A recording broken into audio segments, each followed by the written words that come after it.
Hi everyone, welcome back to my channel. So in this new episode, I want to share a very useful tip how to customize your Excel add-in template mainly for GL journal entries, but that will apply to all other journal entry templates. So without further ado, let's get started. Typically, the feedback we got from the customer is, okay, when I use the Excel add-in for GL for the mass import, typically I will download this template and I realize there is no available field to put the financial dimensions. So I cannot publish directly without adding additional fields and which is quite technical, right? So in that case, what we can do to solve this situation or make their life easier is to create a new template including those financial dimension fields as part of the standard Excel add-in template. That way, they download the template, they have those fields available already, so they can put the data right away and do the publish, right? So how to achieve that? I'm going to demo step by step. So the first thing, you will open up this legal entity, find a journal entry. It doesn't matter which journal entry you're going to open up. The main goal is to download this Excel add-in template and start making changes. So for example, I will pick a non-posted journal entry, open lines, and then from here, I can open up the Excel add-in. And you can also do it from the header level. Actually, you don't need to get into the lines. So from here, I just select the standard template and then download. So in my scenario, I think there are some modifications. You may not have the exact same template name, but the process is the same. So don't worry if you see a different name. You can just use the standard one. I believe that's the general ledger journal line, right? So now once it's downloaded, you will need to open that up. So I'll open up this journal. Now I can do enable editing to kick in the data connector. If you are connecting for the first time, it's going to take some time. So now it's saying, okay, we're refreshing and then it's going to override. Then I click yes. So now that brings us to this data connector. First, let's take a look at the existing template. So you have the main account, you have the offset account. However, you don't have any financial dimensions, right? So if I just publish this or populate this template with multiple lines and then I do publish, you will get a system posting error to say, oh, you're missing financial dimensions. So to avoid that, we want to customize this template to add additional columns. So I'm going to do design and then add those two missing financial dimension fields. So you can remember the technical name from this design table. So when I open up this journal lines for editing, now the upper box is available fields. So we'll need to find those two fields. The name is account display value. This is including the main financial dimensions for your main account. And then you will have the other side for the offset account, including financial dimensions. So that's going to call offset something. So let's find it. There we go. So it's called offset account display value. So I'll double click. So that gets added in the below box, which is selected fields. Now you can see those two, right? Account display and offset account display. Of course, you can play with the up and down to put it in the right position. For now, I'll just leave it at the end for visibility. It's easier for us to identify. So with that, I can do updates and then continue.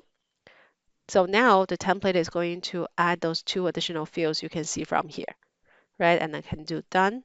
So let's say if you don't customize this template and save it as default, what happens is your client or the actual user will need to download this Excel template and every time use this design feature and add back those two fields before they can populate the data from the Excel sheet, which is very not user-friendly and not convenient. So that's why we want to save this as the final template. So every time you open up, you have those fields already available. Okay, so to do that, you can save this. Typically, we save it in a specific folder. So I'm going to save it in my download folder.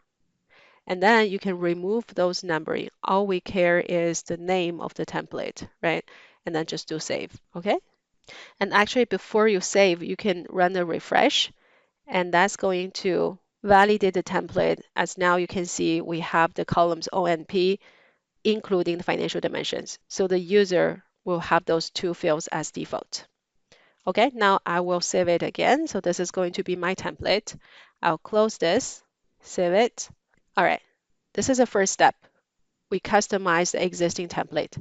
Now, the second step is we will upload this saved template into the document management folder and replace the existing template. So to do that, you can do a quick search called document templates. So the first option, you can pick that and open up. So basically, this table contains all the existing Excel add-in data templates. And again, as I said, you can modify other modules and other journal templates if needed. It's all the same process, but for now, we only interested in the GL journal line, and then you can filter out through this template name. So the name seems technical, but if you don't know the technical name, you can also check the saved file, which will contain the technical name. So if I open up the folder and then check downloaded, you can see the name is Ledger Journal Line entry. So I'll go back here to filter by Ledger Journal. Oh, I will remove the space. There we go. So you see we have this one, Ledger Journal Line entry template. So this is the one we want to replace, right? So with that, all you need to do is select this journal template and then do new, browse. And now you need to select this new journal template we saved with the 2 additional fields. Okay, that's it. And you just click OK. It's asking you if you want to replace the existing one, then do yes. All right, so that's everything you need to do and save it. So now as a final step, you can run another Excel add-in, export, and just confirm you have those 2 fields as default. So I'm going to open up my GL journal again, and then let's download it again to check out. So I'll open up this Ledger Journal template, download, and then open up this new version. So by default, you can see already we have those 2 additional fields available. Okay, and then you can just continue with the template population. And since we are using an existing journal line to customize this template, you do have the previous entry from that journal kind of still existing from the template. If you don't want to do this, then you can also use another open journal without any actual lines, and then you do the customization based on the clean space, right? And then save it following the same approach.